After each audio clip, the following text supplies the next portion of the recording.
সাথে সাথে শুকর আদায় করি যে আল্লাহ তাআলা আমাদেরকে সুস্থ রেখেছে, স্বাধীন রেখেছে, সর্বশ্রেষ্ঠ নবীজির শ্রেষ্ঠ উম্মত আমরা হতে পারছি। এই জন্য দিল থেকে কালিমাতু শুকর আদায় করি, আলহামদুলিল্লাহ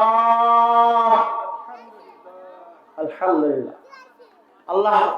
আল্লাহ পাক বলেন, বান্দারা যখন আল্লাহ তাআলার নিয়ামতের শুকর আদায় করে তখন আল্লাহ তাআলা ওই বান্দা বান্দির নিয়ামত আল্লাহ বাড়ায় দেয়। বলেন সুবহানাল্লাহ, আলহামদুলিল্লাহ।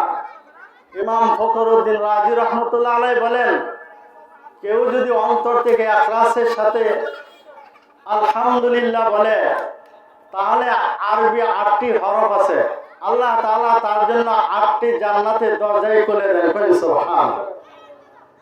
আল্লাহ তাআলা এত দেন কিন্তু বান্দা আমল করতে পারি না আমরা, এই হলো সবচেয়ে বড় দুঃখ।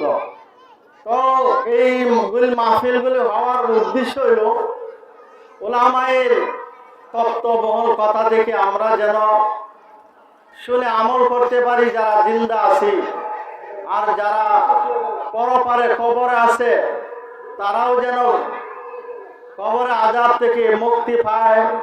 এই জন্য তাদের রুহের মাগফিরাতের জন্য আমরা এই মাহফিলগুলিতে আমরা আসি এবং তাদের জন্য দোয়া করি, তারা এগুলি কবরে শুয়ে শুয়ে পাইতে থাকে। বলেন সুবহানাল্লাহ। এই জন্য আমি অনুরোধ করব এলাকার যত পুরুষ আছি আমরা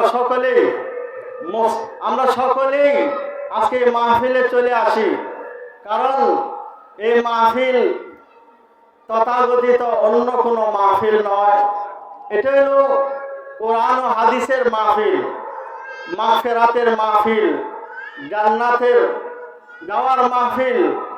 এই মাহফিলে আমরা সকল পুরুষ একজন যেন আজকে না থাকি, মা বোনরা যারা আছে আমরাও মনোযোগ দিয়ে উলামায়ে কেরামের জবান থেকে যে কথাগুলি আমরা শুনবো এগুলি যেন আমল করতে পারি। আল্লাহ সবাইকে কবুল করুক, আমিন। আলহামদুলিল্লাহ। আমি সূরা আল ইমরানের 3 নম্বর সূরা 102 নম্বর আয়াত তেলাওয়াত করেছি, আর একটা ছোট হাদিস তেলাওয়াত করেছি। এইদের উপরে 2-4টা কথা বলবো ইনশাআল্লাহ, যদি আল্লাহ পাক তৌফিক দেয়। আল্লাহ তাআলা আমাদেরকে সুস্থ রেখেছে, বড় নিয়ামত।